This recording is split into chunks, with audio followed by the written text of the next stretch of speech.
What's up, innovators? Today we'll be learning how to add and subtract whole numbers. This skill sits at the foundation of algebra. First, let's talk about significant digits. For this tutorial, and simplicity's sake, we will generalize and say the least significant digit is the rightmost digit, and the most significant digit is the leftmost digit. For example, we have the number 24. The least significant digit is 4, and the most significant digit is 2. In the example below, we have 5086. The least significant digit is 6, and the most significant digit is 5.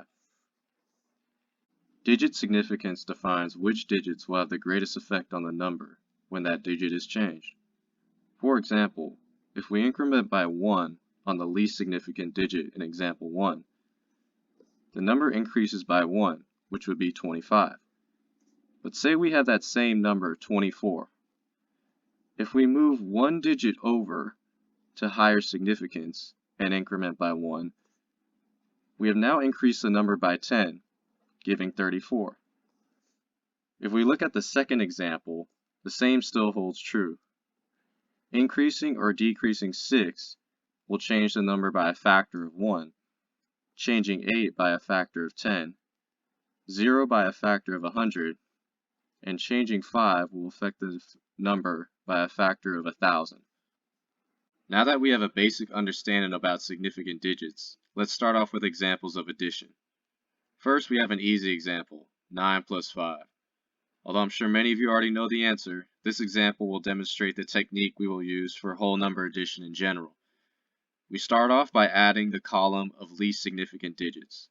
Remember, least significance means rightmost. In this case, it is 9 and 5. Adding them together, we get 14. But we can only put one digit in this column we just added, and we have a two-digit number, 14. To resolve this issue, this spot will get the least significant digit, in this case 4. We then carry over the 1, the next significant digit, to the next column. Now we add the second column. These spots are equivalent to 0, so we add 1 plus 0 plus 0, giving us 1, which gives us our final answer of 14. Let's try another example. We again start with the column at the very right, the column of least significant digits. We add 8 plus 5, which equals 13. Just like the last example, only one digit can fill this space, and it's the same as before, the rightmost digit, the least significant digit. So we put the 3 here and carry over the 1 and continue. Now we add this column, 1 plus 4, which gives us 5, 5 plus 7, which gives us 12. We put the 2 here and carry over the 1. Same process, add this column, 1 plus 2, which equals 3, 3 plus 9, which gives us 12 again. Only one digit can take this spot. Which digit is going to take it? You guessed it, it's going to be 2, the rightmost digit. Again, the least significant digit. So we put the 2 here and carry over the 1. And now we can continue adding on the last column. These spots are equal to 0, so 1 plus 0 plus 0 gives us 1. And our final answer, 1,223. Now let's practice subtraction. Just like addition, we're starting at the rightmost column and working to the left. In this case, it is 7 minus 8, which is negative 1. Wait a minute, we got a negative number. How are we supposed to continue? To make sure we have positive digits, we're going to ask our neighbors to our left if we can borrow a digit. Our neighbors remembered when we carried over digits when we added, so they're returning the favor and helping us when subtracting.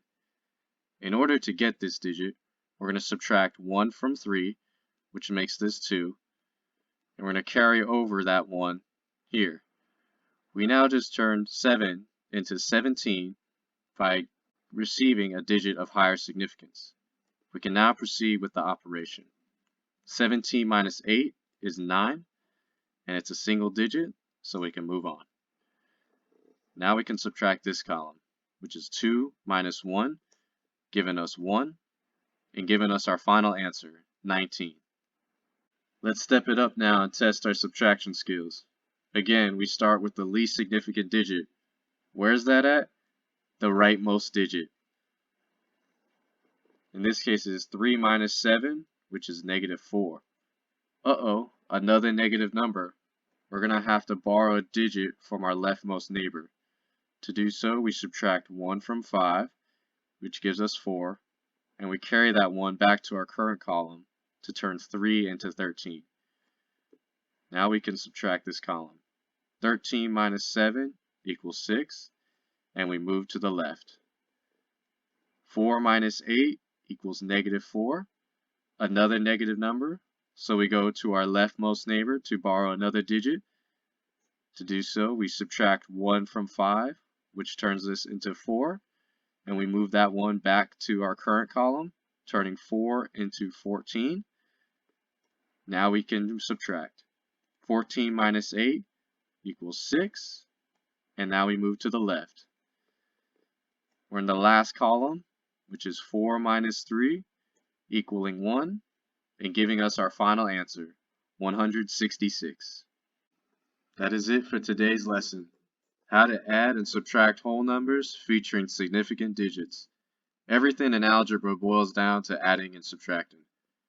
For both addition and subtraction, we start at the rightmost digit and work to the left. For addition, we add values and carry over digits if the column has a 2-digit sum and progress to the left. For subtraction, we borrow values from the left if the column subtraction is negative and continue working to the left. Thank you for tuning in, and I'll see you next time.